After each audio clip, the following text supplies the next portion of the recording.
From the Library of Congress in Washington, D.C.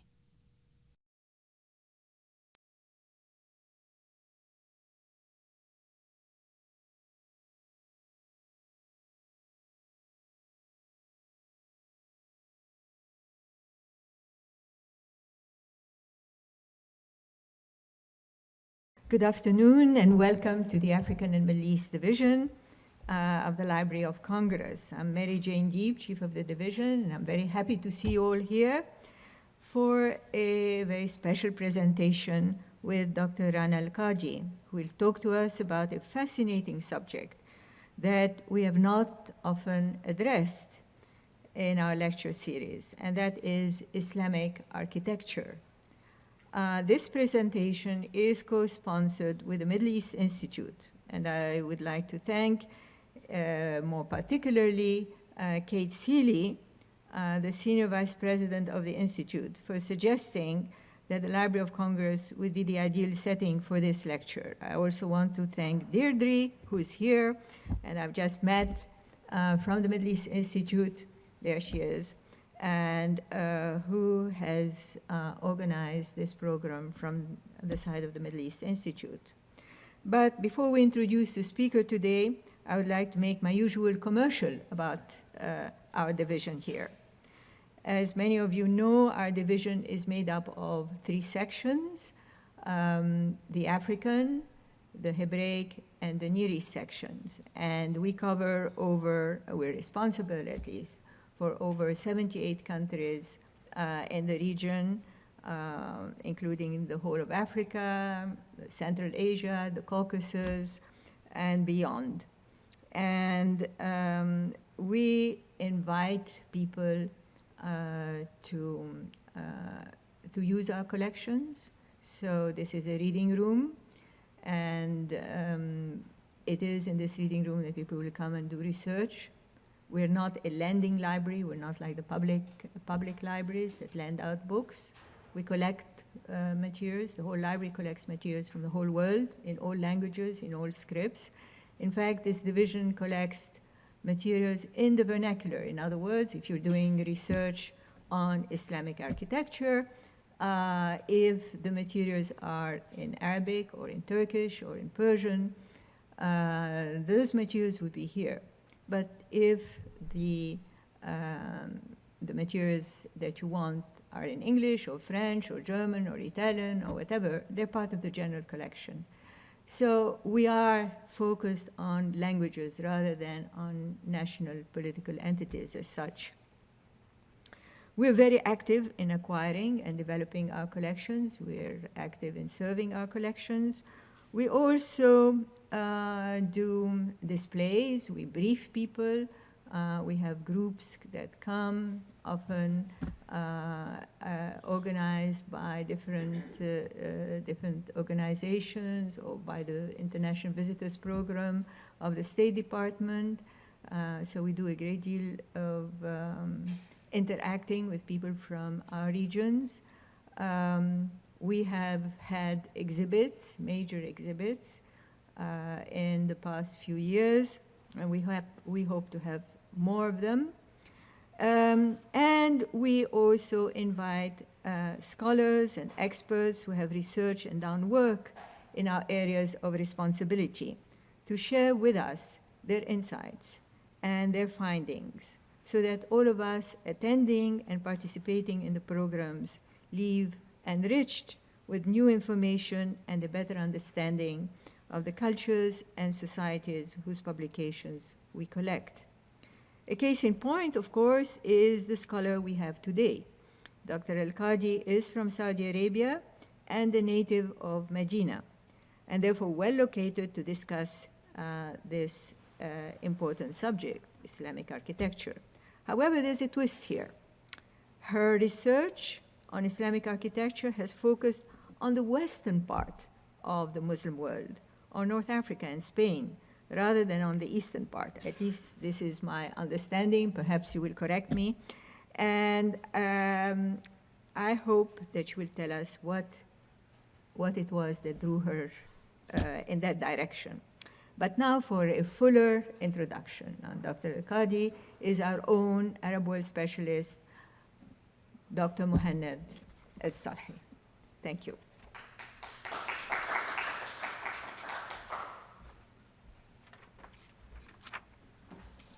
Thank you, Mary Jane. Welcome, everybody. Thank you for joining us. Rana Al Kadi, a native of Medina, began to carve her place in the world of architecture over 15 years ago, at a time when related jobs for women were few in the Kingdom of Saudi Arabia. In what Al Qadi describes as a major turning point, she transitioned from a career in petroleum to pursue her passion for architectural design. As she continued to gain expertise in visual arts, as well as architectural planning and interiors, Al Qadi served in the Saudi Ministry of Foreign Affairs in Madrid, Spain. While in Madrid, she earned her PhD from the Universidad Politécnica de Madrid in conservation and restoration of architectural heritage with a focus on Islamic architecture in the Maghreb region. Al Qadi's travels throughout Tunisia, Morocco, Turkey, and Spain further enriched her interactions with Andalusian architectural sites, inspiring her to continue preservation and restoration work in Saudi Arabia and her beloved home city of Medina. Her expertise in visual arts, architectural planning, and interiors, and conservation has made Al Qadi a trailblazer among Saudi women in her field. Dr. Al Qadi's research and current work focuses on Islamic domes and crossed arches in the Maghreb region, the origins of Islamic vaults, and the arrival in Spain and preservation intervention in Europe. More recently, Al Qadi has had exhibitions and private preservation projects in historical sites and districts, blending cultural heritage with fresh technological elements in a perfect illustration of her penchant for meeting traditional architecture with the contemporary.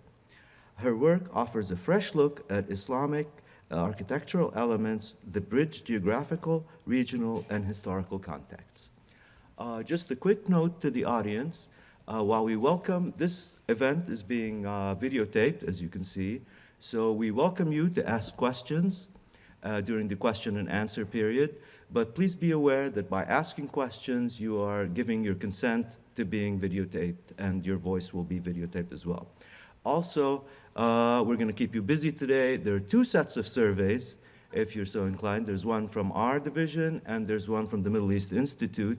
So please feel free to fill them. The lovely Miriam from the Middle East Institute has left pens for you over there if you need a pen. So please feel free to fill the surveys and leave them at the desk over there at the end of the session. So without further ado, Dr. Rana Al Kadi.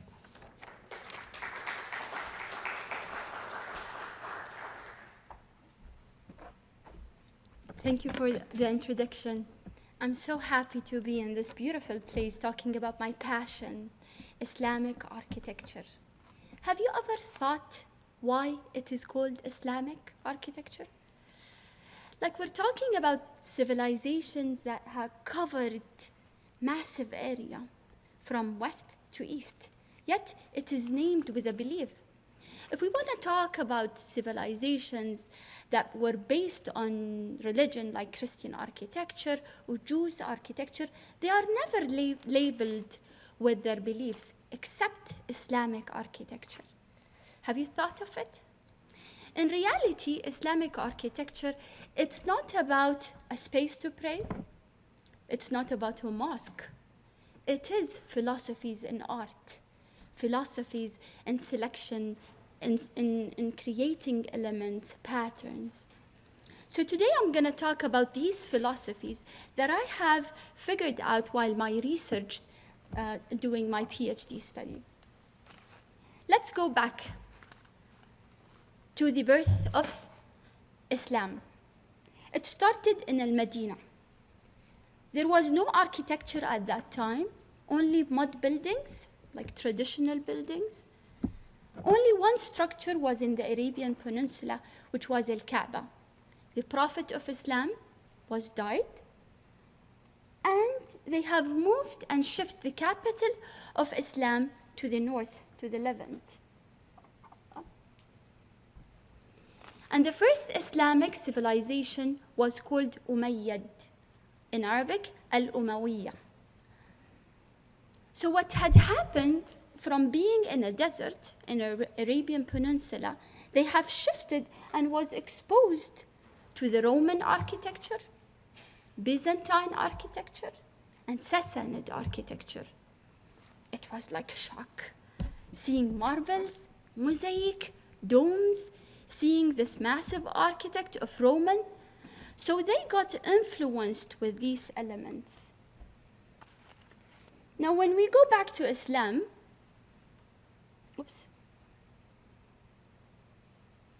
the Kaaba was a temple. It was not a mosque. The methodologies at that time was converting a temple to a mosque, converting a church to a mosque. So this was the methodology. Why? Economically, easy, shows power. So what had happened that after Islam, this temple was converted and became a mosque. And it's called the Holy Mosque, located in Mecca. Now, Umayyads, the faith of Islam has expanded east to Persia, Central Asia, and west to North Africa and South Europe. So these massive lands were covered, consist of Islamic architecture. When we talk about Islamic architecture, it is classified. Each period of time, there was Islamic dynasty, and each dynasty has its own architecture. By previewing these elements, you would know the name of the dynasty. So let me just go through these dynasties.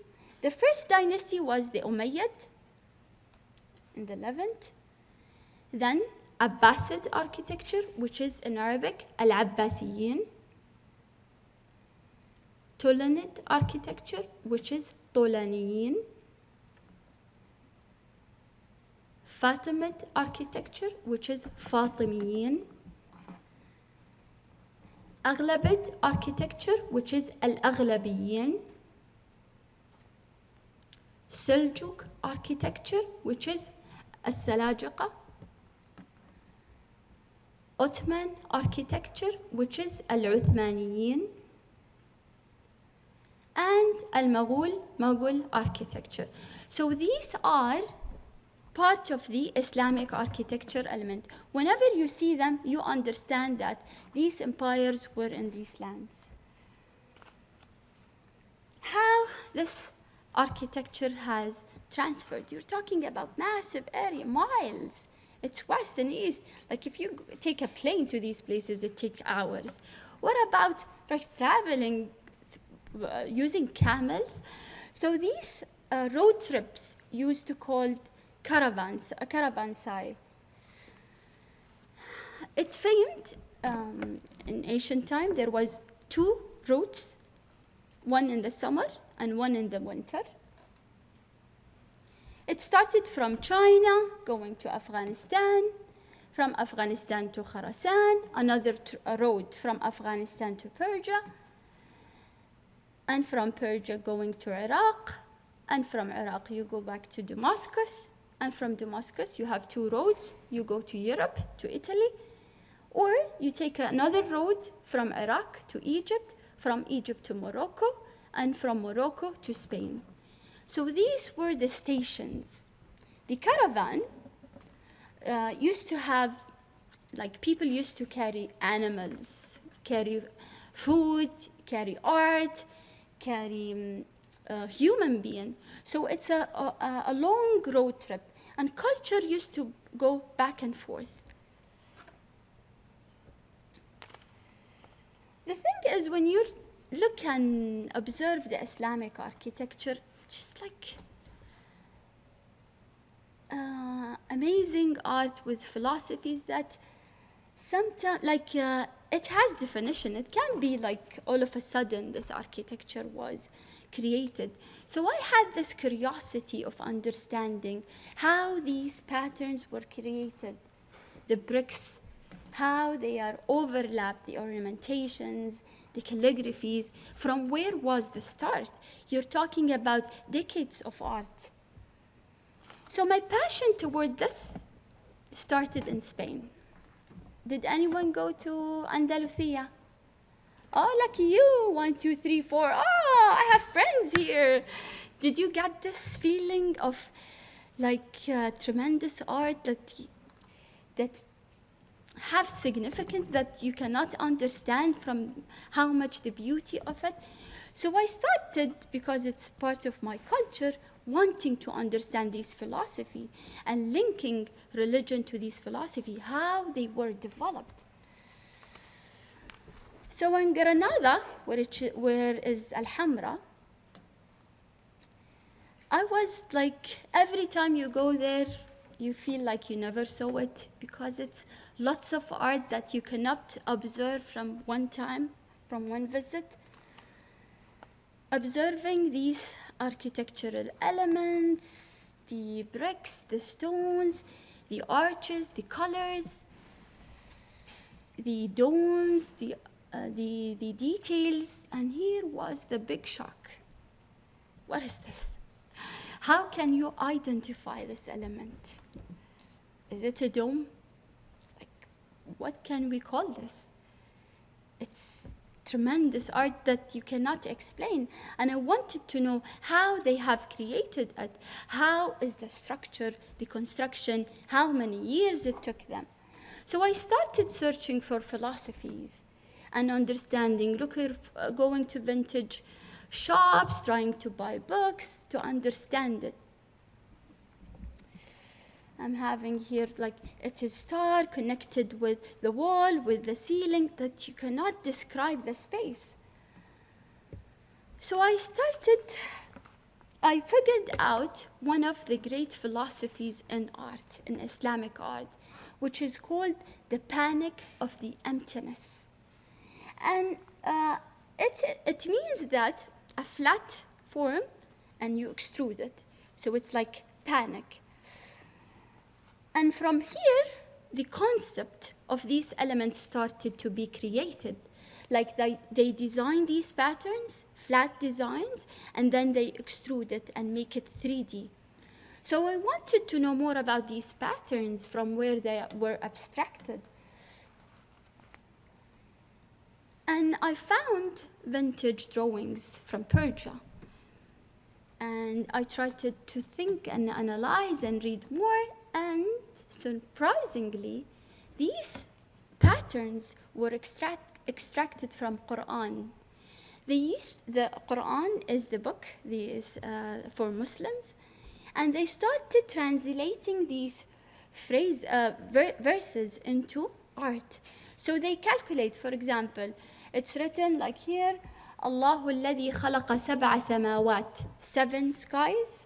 Here's the vision. 7 skies, so they take number 7, multiply it by 2, divide it by 4, and they started having these equations, and due to these equations, they start to draw their patterns. Let's have an example. This philosophy wanted me to understand from where geometry started, and I figured out one of the scholars, Persian scholar, called Muhammad Al-Khawarizmi. He is the scholar who invented geometry. At that time, it was just in the 9th century, and this is the Al-Khawarizmi, people started trying to understand it, and there was a boom in evolution and understanding this geometry. So through caravan roads, these scholars started to travel around. The scholars started to move from places from this through the caravans, and this knowledge started to be quite a fashion. Like it is started to be the knowledge, like a trend. Like when they invented computers, everyone wanted to learn that, and now we're with this iPhones and WhatsApp, they keep inventing things. So at that time, geometry was an invention. And they started applying it into architecture, into pattern, into design, into rope, and it became part of the Islamic culture. This took me to another philosopher and who invented the social science. Ibn Khaldun, one of the famous historians, who have written a book called Al-Muqaddimah, which is an introduction. This book consists of lots of philosophies. And what is unique about Ibn Khaldun, that there is link between my thinking and his.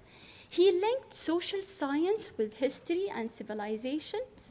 And on the other hand, I have this passion of linking social science to architect. Why these buildings were created. These buildings were created for humans. What is behind this? So I wanted to dig more into Ibn Khaldun and understand his way of thinking, because he analyzed civilization and history. And I decided to go to have a trip to his neighborhood. So I moved from South Europe to North Africa, and specifically to his city, which is Tunis. Anyone went to Tunis? Any friends? Oh, you're my friend. Deal. You traveled a lot. We should talk about your travels.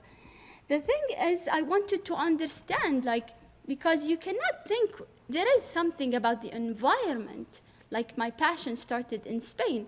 I wanted to know what was the passion behind Ibn Khaldun's studies. So I went to his neighborhood. No one went to his neighborhood except me. Oh, we're friends. I wanted to live the past with an eye of a present. I wanted to analyze it myself. I didn't want to depend on books and resources. I went to his mosque where he used to teach and wanted to dig more into the oldest city. Ibn Khaldun quoted, "History appears to be just a story, but at its core, it is more of observation and investigation," which made me want to know more. I want to know from my eye. I want to observe it myself. And I ended by quoting, "Observation is the key to history. It links you to stories. It takes you to dig and search for philosophies." So I wanted to visit the oldest city in North Africa, which is in Tunis, and it's called Al Qayrawan. Al Qayrawan is the oldest Islamic city in North Africa. I wanted to know what are the architectural monuments in this land. And following the first steps in the arrival of Islam, I start taking photos like Japanese, any Japanese here, like taking pictures as much as I can. It was so hot. You will never imagine. I know I'm from Saudi, I understand this, but you will never understand what hot means till you go to Qayrawan. And it was like thinking, why would people build a civilization, mosque, and do this art in a desert, which made me think more of the Islamic philosophies. And I wanted to dig and go back to history and go to the spot where the first Islamic civilization started, which is in Damascus.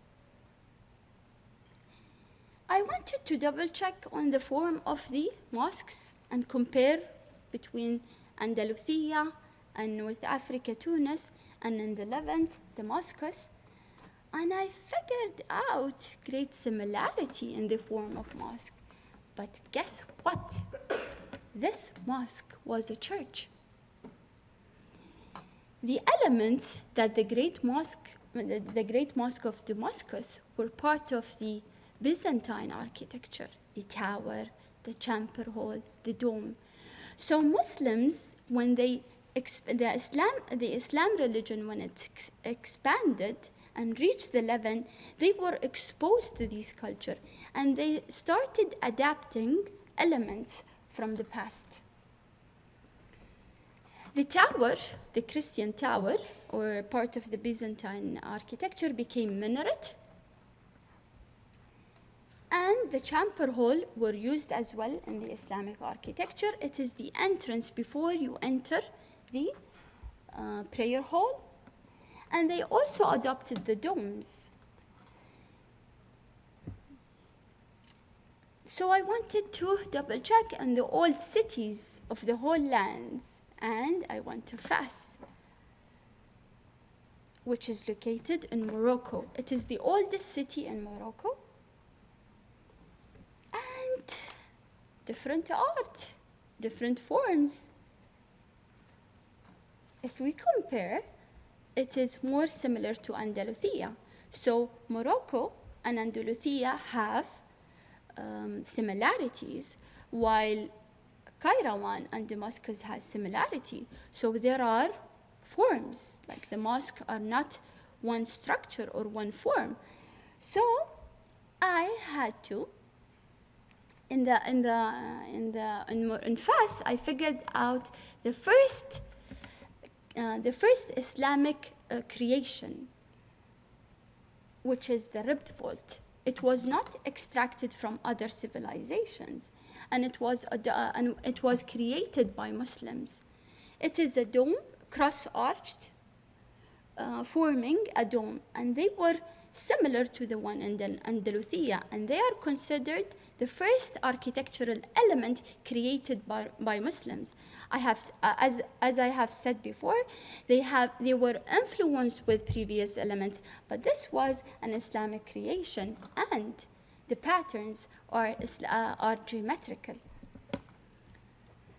Digging in the history, the years, checking what was built before the other, and I figured out that in Spain, the first cross vaults were created in Spain. So I went back home to Madrid, double checking and trying to understand how this philosophy, how this creation have started, architectural creation have started, and we go back to the panic of the emptiness, where the flat patterns became extruded 3D, which goes back to the Khwarizmi science.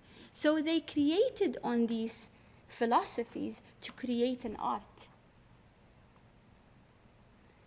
These are the famous cross vaults, and the first in Cordoba. Another style, another form in the 10th century in Zaragoza. Ibn Khaldun says, the professions are perfected and became plenty when the demand for them increase. I quote, if a profession is in great demand, people will learn it. Like my mom, she knew how to use WhatsApp, and my mobile never stopped. So whenever you need to know something, it become like the demand of it became great. And here comes when Muslims started to apply these geometrical patterns into their elements. As you can see, in Iran, they started in Isfahan, and Termiz. In the Central Asia, they started using these geometrical patterns into minarets, into domes, into the facades, exteriors, interiors, geometrical patterns became part of the Islamic culture. Here are other types when they have mixed the tiles with the bricks. So it became the trend, and it became part of the Islamic architectural identity. And as we have said before, these patterns are not random designs, always extracted from Islamic discipline, from Quranic verses. Now, these patterns became part of an architectural design. Like if you can see on the side, al-Muqarnas, these patterns became 3D. So it started to be part of the Islamic culture and building, having these 3D monuments instead of having flat patterns. Examples of al-Muqarnas, ceilings in Morocco, and al-Hamra again.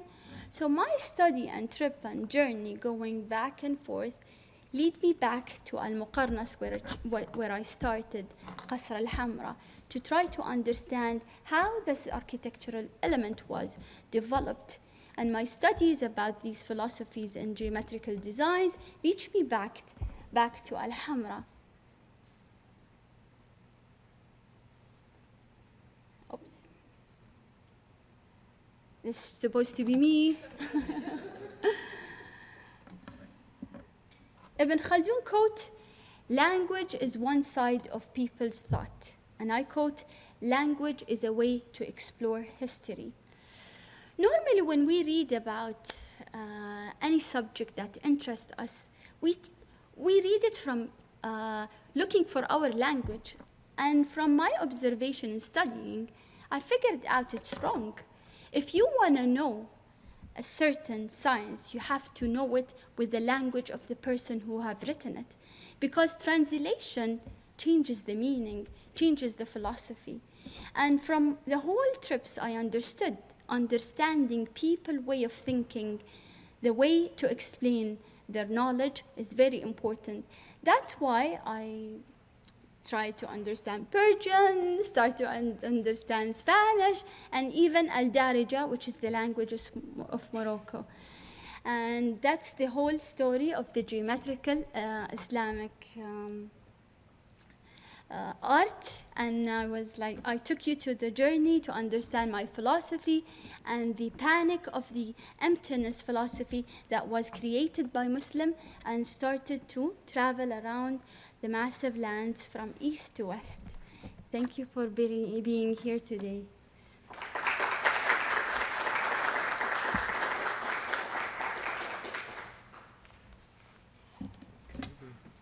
Have time for question and answer?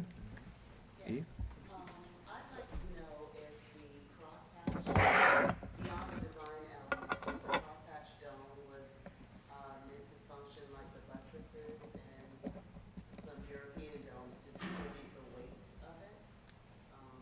Do you know if that was built into design that they used for those crosshatch domes? The question is, were the crosshatch domes meant to, beyond the design, were they meant to, Meant to distribute the weight of the dome like buttresses are in some European architectural domes? were they meant to distribute the weight of the design like the buttresses and, Again, please, again. were the crosshatch domes meant to distribute the weight like in the European buttresses? Amazing. It's not. And that was the great study that Spanish people trying to understand the construction of the Gothic vaults and the Islamic vaults. The thing is, they are patterns, and they are, the weight goes to the squinches on the corners. That is why these squinches are designed in a al-Muqarnas way, which has niches. So they are only forms that forming the dome, but they don't carry the structure of the vault. But in the Gothic designs, they carry the vault. That's why they are built with stone. On the other hand, Islamic architecture, they used to use bricks. And the bricks are very light in weight and very easy to form. That's why most of the Islamic architecture used to use bricks, although the bases, the foundation of the architectural buildings are from big stones to carry the load of the building, but then they use bricks. This is very deep question about the vaults. Please. Recently, there are some new mosques built in places like Senegal. Do they follow any of this tradition pattern of interpretation? The question is, the new mosques built in Senegal. Senegal, do they follow the same pattern as The what? the new mosques built in Senegal? Do they follow the same? I need to see a picture. Senegal? They have long, narrow minarets. Colonical vaults? They are new. These, yeah. These are Islamic, but they are canonical, and they are famed during the dynasty called Rustamid. It is Rustamid dynasty, and they are not. They are Islamic, but they are not like they are branch, and they have their own architectural elements, and they are canonical. Did you visit oh, how are they from inside? They're on the beach. Yeah, they are built by bricks. You can get inside. They are built by bricks, and even in Tanzania there are samples of them. They famed in Africa. Yeah, you're right, but only in Africa. And I think the ones in Senegal were financed by Saudi. Yeah. What did he say? The ones that they're financed by Saudi Arabia, the ones built in Tanzania. I'm not sure about this information. Yeah, but there is architecture for the desert, people who live in the desert, and normally they use mud, but we don't have in Saudi these colonial pointed vaults, but I'll double check. And this is the beauty about researching, that you get an information and you dig on and go and maybe visit Senegal after this question. Thank you very much for your presentation of the beautiful photos, beautiful images. I wanted to ask you, in terms of the materials, you already alluded to it, but in terms of the materials, did the different types of architecture that existed throughout this large region that you showed, was it adapted to the environment? In other words, some environments are more rocky, some have marble, others have, sand to build glass or mosaics. So were the differences in architecture also affected by the environment? Some countries there's more rain, others there's snow, and others are warm and hot. So the styles and the materials, were they affected by the environment? That's my question. The question is, were the styles affected by the environment? And the materials, were the styles and materials affected by the environments of these places? Yes, of course, because as you saw, that Ottoman Empire, because marble famed there, and even the Byzantine used to use mosaic for the easy, the materials are very easy to get, while in other places they used to use mud because it's easy to use and form, and it's more easy to get. So that's why there are different styles, but yet they use the same architectural elements. The minarets is always there, using different materials. The dome is always there, but using different materials. So the architectural elements are similar, but the way of building them, the design, the style, different due to the area and the location. And related to that, do those materials then affect how a dome is built? Because some materials are heavier, others are lighter. So In terms of, if we're talking about vaults, they all Islamic architecture, in all their period of time, they have used the bricks because easy to form, because these vaults are not carrying, so they can play and form the vaults in different designs. That's why we see the vaults in Andalusia different than Iran, different than in Samarkand and Bukhara. They have different designs, but they use the same material because if you use the stone, different construction methods. I actually have a question. You mentioned the philosophy behind the building of the, you mentioned the freedom of, The panic of the emptiness. panic of emptiness. Can you elaborate a little bit on that? Can you tell us more about that? Yeah. Yes. Now the thing is, this theory, actually I've learned it in Spain because Andalusia was the greatest, like the peak of Islamic architecture was in Andalusia.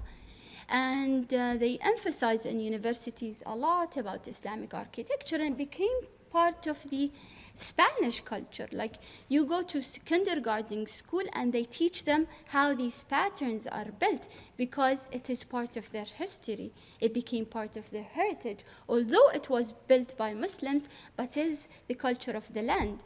So they teach them these, and what is nice that they kept the names.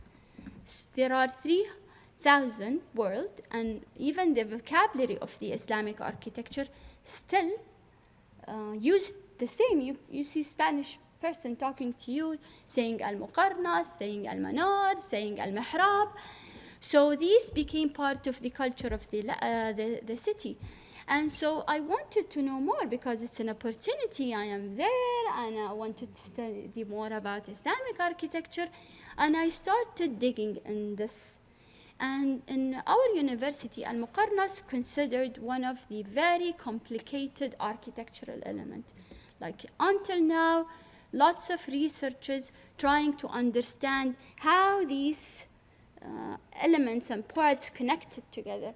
Some are connected with each other, some are attached. So there are 8 designs of different construction methods, 8 design of Al-Muqarnas. So in Spain, they do lots of research about Al-Muqarnas. Lots of research, and I felt like, yeah, like if I knew this, I wanted to know this. And they taught me about how to analyze these patterns. They use AutoCAD and programs to flatten these images and draw these patterns and extrude them again. And then they use it in the university. They have workshops to understand Al-Muqarnas. So basically, it is about a pattern, geometrical pattern, connected, overlapped, whatever is the design. Like they do the 3D, they flatten the image, and they start understanding how these patterns are drawn, and then they extrude it.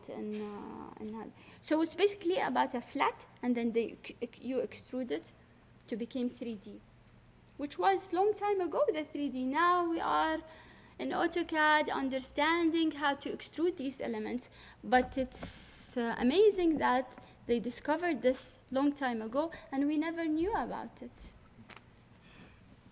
Or I didn't know about it. Just a follow-up question. How does this Andalusian philosophy apply to other areas in the Islamic world, this panic of... The thing is that this philosophy became part of the Al-Muqarnas when they invented the geometry. So Al-Muqarnas was in Egypt, in Morocco, in Persia, in Central Asia. It became part of the architectural construction and art. And just follow on from the analysis, so what are the decorative elements that you see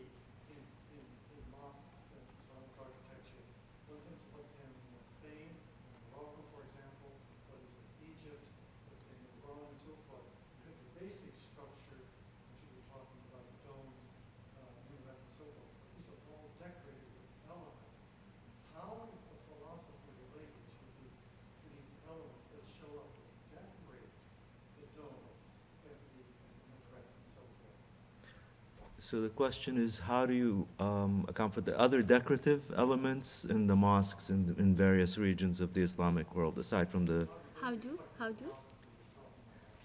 with regard to this philosophy, what about the other decorative elements, aside from the basic structures? So the different decorative elements in, say, Morocco and Spain Yeah. and... The thing is, this philosophy only used for 3D elements, like the patterns used in mihrab, and like the mosque is consist of court, dome. There are vaults in some mosques. There is minaret. There is al-mihrab.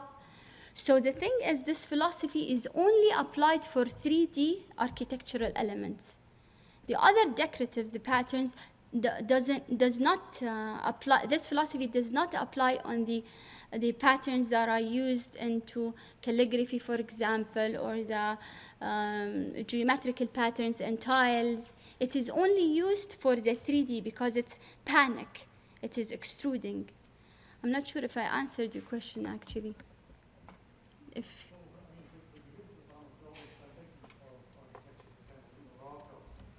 beautiful decoration on the mosque and so forth, the arches and intricate designs on the walls and so forth.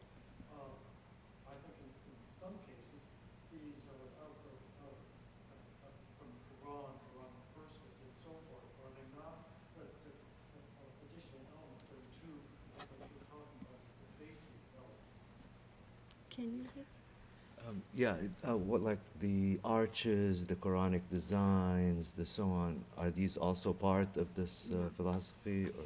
The arches are construction elements that they carry load. We're talking about forms, like the al-muqarnas doesn't carry. It is only niches, or it's only like ornamentations, but 3D ornamentations. They are not structures. The dome, the muqarnas dome, is a dome. That's why it's called muqarnas dome, because these niches are attached to the dome.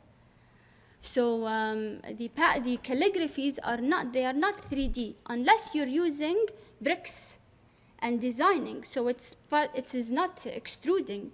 You are only overlapping bricks and making designs with tiles or bricks in calligraphy or in patterns. But this philosophy only exists for 3D, like the arches in Qurtuba. The arches forming, it was flat design, and it extruded to become 3D. The muqarnas is also a flat design, and they started building niches to create this muqarnas. So this philosophy only for 3D, not a pattern or a calligraphy. It is other methodologies, using other methods. We need to read more about it, because I understood it in Andalusia. They teach it in school, part of al-Muqarnas philosophy. I'm sorry, this is so fascinating to me because my background is art history. I wanted to find out if the churches that were converted into mosques, because churches will typically use human forms and Islamic architecture does not. Were those human forms removed from all the churches that were converted to mosques? Or did they somehow redesign them so that they didn't appear as Okay, the question is, the churches that were converted into mosques that had human forms in them. Since mosques do not use human forms, were they were they changed? What happened to the human forms that were in churches? Basically, I think is that your question? Yeah. Example for what you have said is Hagia Sophia in Turkey. They used to have Jesus drawings and figures, but when it was converted to be a mosque, they covered it with plasters and paints, because in Islam they are forbidden. Like it's part of their religious disciplines. So we don't use figures, but the Ottoman Empire later have used some animals while drawing. So every period of time, there was patterns and ornamentations.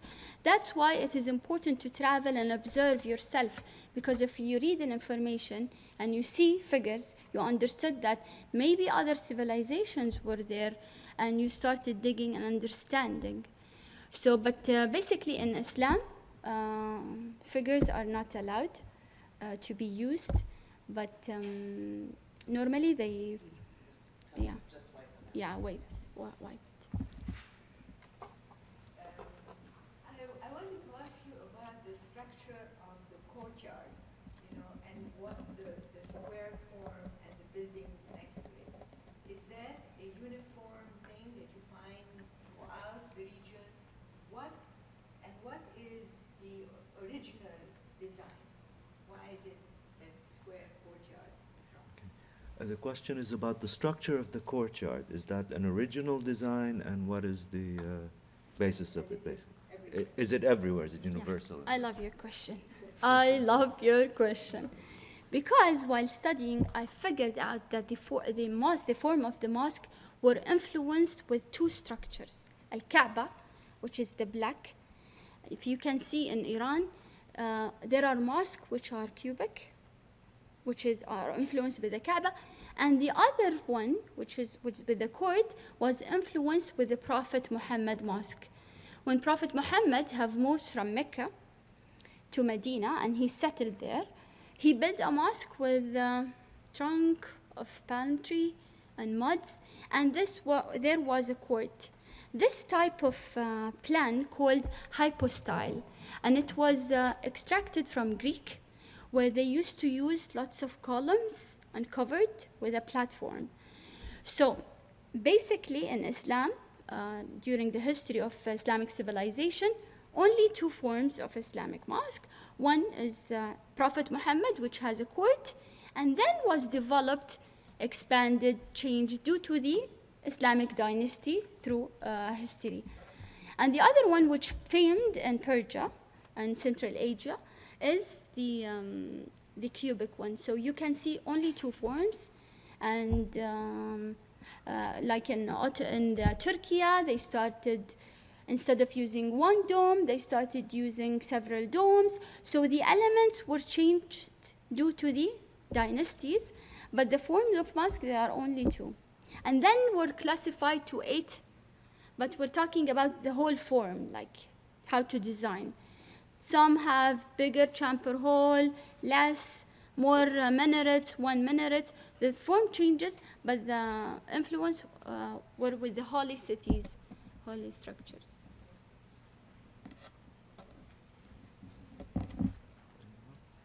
Okay, well, thank you very much, Dr. Rana Al Kadi, and thank you all for coming. Please fill out your surveys, and Thank you all for coming. This has been a presentation of the Library of Congress. Visit us at loc.gov.